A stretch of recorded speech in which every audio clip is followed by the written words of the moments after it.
क्षमा breaking Jain news. हमारे बीच मध्य प्रदेश सरकार में राज्य मंत्री स्वतंत्र प्रभार माननीय लखन पटेल जी उपस्थित हैं। वो हमारी विधानसभा पथरिया के विधायक भी हैं। मैं उनको आमंत्रित करता हूं कि वो गुरुदेव के समक्ष श्रीफल भेंट करें और वो अपने साथ एक जिज्ञासा भी लाए हैं। हमारे बीच के राज्य मंत्री पूज्य गुरुदेव से आशीर्वाद प्राप्त करते हुए और जिज्ञासा के इस क्रम में गुरुदेव के चरणों में प्रणाम करते हुए, नमोस्तु करते हुए, मैं आज सच में बहुत प्रसन्न हूं कि गुरुदेव का आगमन मेरी विधानसभा पथरिया में हुआ। इसके लिए मैं उनका कोटि कोटि नमन करता हूं। और जैसा मुझे जानकारी आई है और सब लोगों के भाव दिखे हैं, तो गुरुजी से निवेदन करता हूं कि अगर आपका चौमासा यहां होगा तो बहुत अच्छा होगा।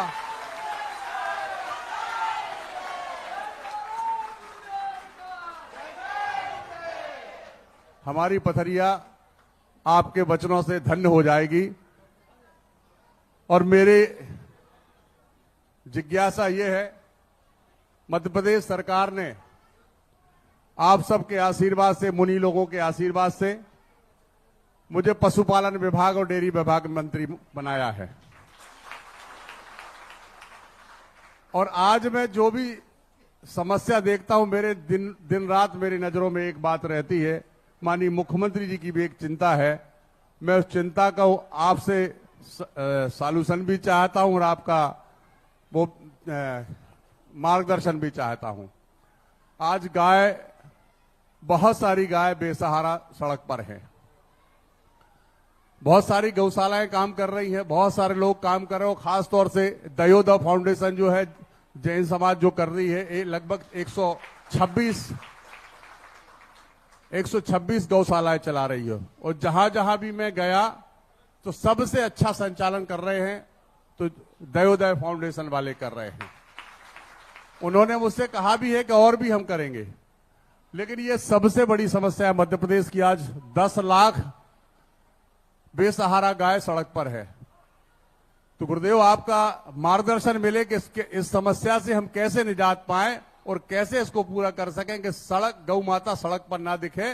क्योंकि जब दुर्घटना होती है तो बड़ा दुख होता है, और जब दुर्घटना से गौ माता की मृत्यु तो होती है, साथ में जो जिनके साथ घटना होती है उन परिवार के लोगों की भी नुकसान हो जाता है। इसलिए मैं आपसे मार्गदर्शन भी चाहता हूं और आप ये चाहता हूं इसका अगर समस्या का निदान मिल जाए तो शायद ये मध्य प्रदेश सबसे अग्रणी प्रदेश होगा जो इस समस्या से निदान पा सकेगा। गुरुदेव के चरणों में एक बार पुनः नमन, नमोस्तु, प्रणाम करता हूं। मंत्री जी ने जो प्रश्न किया हमारी अंतर चेतना को छू गया, क्योंकि मंत्री जी तो गाड़ी से सड़क पर घूमते हैं, हम तो पैदल घूमते हैं। और आपसे ज़्यादा हम करुणा से, दया से भर जाते जब पशुओं की दुर्घटना देखते। हमारे लिए सबसे बड़ा भावना का परिवर्तन करना पड़ेगा। आज गाय को हम माता मानते हैं। गाय को सबसे ज्यादा सम्मान भारत में मिलता है। गाय कसाईयों के पास नहीं है। गायें तो हम हिंदुओं के पास, हम बेटों के पास। कसाईयों के पास गाय रूपी माँ नहीं है। माँ तो अपन लोगों के पास है, और वो अपनी माँ है, अपन उसके बेटे हैं। तो हमें बेटों को जगाना पड़ेगा। मेरा सिद्धांत है कि एक माँ चौराहे पर लुट गई, सभी लोगों ने नारे लगाए, लूटने वाले को पकड़ो। लोगों ने नारे लगाए, सरकार को बुरा कहा, थाने को बुरा कहा, XYZ, कि भाई देखो एक माँ चौराहे पर लुट गई, कैसी सरकार है, कैसे पुलिस वाले हैं, और वो चोर कितना निकृष्ट है। मेरा विचार बिल्कुल भी, मैं कभी चोर को दोष नहीं दूंगा, सरकार को दोष नहीं दूंगा, पुलिस को दोष नहीं दूंगा। मेरे से पूछो तो सबसे पहले उसे खोजो जिस बेटे ने मां को रात के 12 बजे चौराहे पे खड़ा कर दिया। सबसे बड़ा तो बेटा है और मां चौराहे पे लुटी। आज गाय हमारा हिंदुस्तान है, हम हिंदू हैं, हम उसके प्रति दयालु हैं और हम खुद गाय के लिए कटने के लिए भेजते हैं। मटेरियल तो अपने पास है, कसाईयों के पास मटेरियल नहीं है, मटेरियल अपने पास है।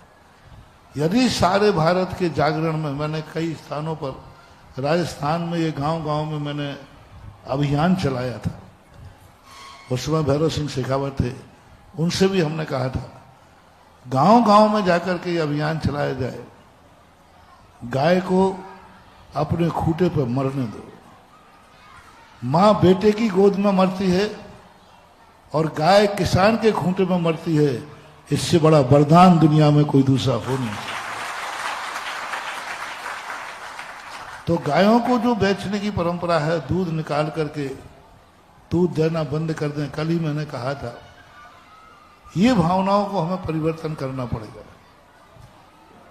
और गाय का जब बछड़ा हो जाता है आज के समय पर, पहला कारण तो है गाय दूध देने के बाद मां को उतना ही प्यार मिलना चाहिए जितना जब वो दूध देती थी तब प्यार करते थे। ये भावनाएं यदि जाग जाएं तो बहुत बड़ा काम बन सकता है। दूसरा, गांव-गांव के अंदर गौशालाएं खोली जाएं। सरकार नहीं खोज पाए तो हम गांव वालों से कहते हैं आप बड़ी गौशाला मत खोलो, आपके जितने गांव के पशु हैं मात्र उन पशुओं के लिए एक गौशाला में रखने का प्रयास करो। तीसरा कारण बन रहा है आज सबसे ज्यादा गौवंश का, क्योंकि नादी बछड़ा उपयोग रहित हो गया।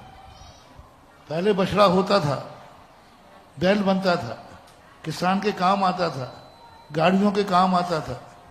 आज विज्ञान ने मशीनी युग कर करके बछड़े को ऐसी दुर्दशा कर दी कि आज गाय पालने वाले लोग कहते महाराज गाय तो पाल लूंगा लेकिन बछड़ा हो गया तो क्या करूंगा, बछड़ा हो गया तो क्या करूंगा, उसका क्या उपयोग। तो कोई ऐसी योजना बने जो बछड़ों का उपयोग हो जाए, बछड़े यदि काम में आने लग जाएं।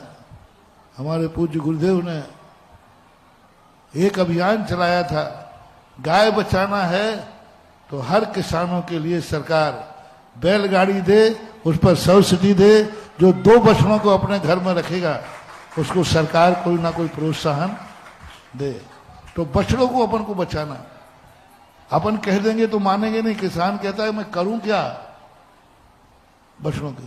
तो कुछ ऐसी समस्याएं हो गई हैं आज विज्ञान के युग में जिनके समाधान सबको मिलकर के बैठ के निकालना पड़ेगा।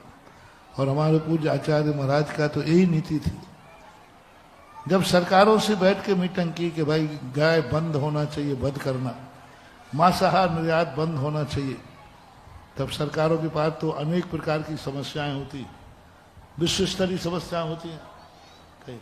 तो फिर आचार्य श्री ने एक ही बात कही, हम कसाई खाने बंद नहीं करा सकते हैं लेकिन रॉ मटेरियल को रोककर गौशाला तो खोल सकते हैं। हम साधुओं के पास तो एक ही काम है, नगर नगर में गौशालाएं खोली जाए। अब रही बात सड़कों पे छोड़ने वाले शहरों में, ये काम आपको करना पड़ेगा मंत्री जी। जिसकी गायें हैं उस पर सख्ती के साथ जुर्म किया जाए। उसको साथ सख्ती के साथ किसकी गाय है जो बाजार में खुली घूम रही है, उस गाय का रजिस्ट्रेशन होना चाहिए। और जैसा बेटा लावारिस हो जाता है तो रिपोर्ट लिखी जाती है, उसकी गाय भी लावारिस हो गई तो रिपोर्ट लिख करके और कार्रवाई होना चाहिए। आज शहरों में देखो ये दूध निकाल करके दिन भर गाय को छोड़ देते हैं। गाय कितनी गंदगी खाती है, पॉल्यूशन खाती है, लेकिन लोगों को नहीं। तो आप डंडे से काम करो, हम भावना से काम करेंगे, शायद सफल हो जाए।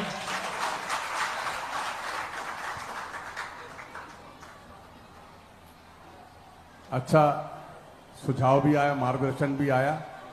अभी कुछ दिन पूर्व कैबिनेट ने भी यही विषय रखा था कि जैसा आपने आदेश किया है कि जो भी गाय सड़क पर दिखेगी उसको टोल मशीन से उठा करके और गौशालाओं में भेजा जाएगा। थोड़ा सा कठिन काम है जो आपने कहा है, निश्चित रूप से इस बात को ऊपर तक पहुंचाया जाएगा और इस पे पालन करने के लिए हम लोग बहुत जल्दी कड़े नियम बना करके और इस पर काम करेंगे। आपका बहुत बहुत कोटि कोटि नमन, कोटि कोटि प्रणाम। नमोस्तु नमोस्तु नमोस्तु।